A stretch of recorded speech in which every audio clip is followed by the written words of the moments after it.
একদিন সেই ছেলেটি এক অদ্ভুত বিষয় আবিষ্কার করল। তাদের পরিবারে একটা অদ্ভুত রীতি ছিল। প্রতিটি ছেলের বিয়ের আগে তার বাবা তার প্রেমিকাকে নিয়ে পূর্বপুরুষদের মন্দিরে যেতেন। কৌতূহলবশত একদিন ছেলেটি দূর থেকে দেখতে চাইল আসলে সেখানে কি হয়। তখন সে ভিতর থেকে অদ্ভুত সব শব্দ শুনতে পেল। আর যখন মেয়েরা মন্দির থেকে বের হয়ে আসতো তাদের পোশাক সব সময় এলোমেলো থাকতো। তবুও তার বাবা খুব খুশি থাকতেন এবং সেই মেয়ের সঙ্গে বিয়ে ঠিক হয়ে যেত। ক্রমে ছেলেটি বড় হতে লাগলো। একদিন সে নিজের প্রেমিকাকে বাড়িতে নিয়ে এলো। ভাবলো তার প্রেমিকাও হয়তো এই মন্দির পরীক্ষা পাশ করে ফেলবে। কিন্তু মেয়েটি মন্দিরে ঢোকার কিছুক্ষণের মধ্যেই ছিন্ন পোশাকে চিৎকার করতে করতে বাইরে এসে ছেলেটিকে থাপ্পড় মেরে সম্পর্ক ভেঙে দিল। ছেলেটি হতভম্ব হয়ে গেল। পিতাকে জিজ্ঞেস করলে তিনি বললেন পূর্বপুরুষেরা মেয়েটিকে পছন্দ করেছেন কিন্তু মেয়েটি তাদের গ্রহণ করতে পারেনি, তাই এই বিয়ে ভুলে যাও। ছেলেটি একা থাকতে চায়নি। পরের 10 বছর ধরে সে বহু মেয়েকে মন্দিরে নিয়ে গেল কিন্তু প্রত্যেকবার একই ঘটনা ঘটল। যখন সে 30-এ পা দিল শেষবার চেষ্টা করার সিদ্ধান্ত নিল। মেয়েটি প্রতিশ্রুতি দিল যাই হোক না কেন সে ছেলেটিকে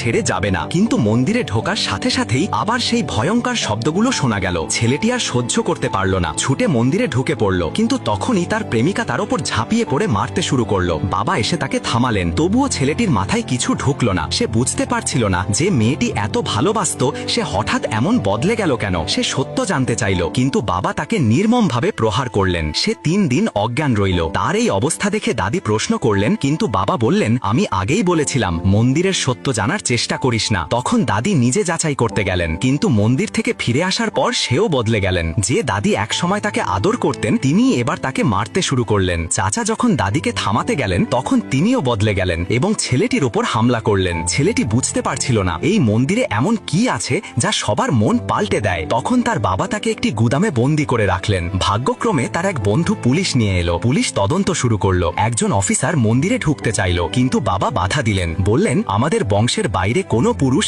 এমনকি পুলিশ প্রধানও মন্দিরে ঢুকতে পারবে না। পুলিশ এই কুসংস্কার মানল না, তাই তারা এক নারী অফিসারকে পাঠান। কিন্তু সে যখন বাইরে এলো ছেলেটির প্রতি আচমকাই ঘৃণা দেখাতে লাগলো। এখন ছেলেটি একেবারে ভেঙে পড়ল, তার কোনো আশা অবশিষ্ট রইল না। এবার বাবা তাকে শূকরের খোয়ারে আটকে রাখলো দিনের পর দিন না খাইয়ে, যাতে সে পশুর খাবার খেতে বাধ্য হয়। ঠিক তখনই দাদু এলেন। নাতির এই অবস্থা দেখে তিনি রেগে গিয়ে বললেন আমি তোকে বাঁচাবো। কিন্তু পরদিন দাদু অদৃশ্য হয়ে গেলেন। উল্টো ছেলেটিকে আবার মার খেতে হলো। কিছুক্ষণ পর দাদু ফিরে এলেন। ছেলেটি ভাবলো এবার নিশ্চয়ই দাদু তাকে বাঁচাবেন, কিন্তু দাদু রাগে চিৎকার করে বললেন তোর মরতেই হবে। এবার ছেলেটি একেবারে ভেঙে পড়ল।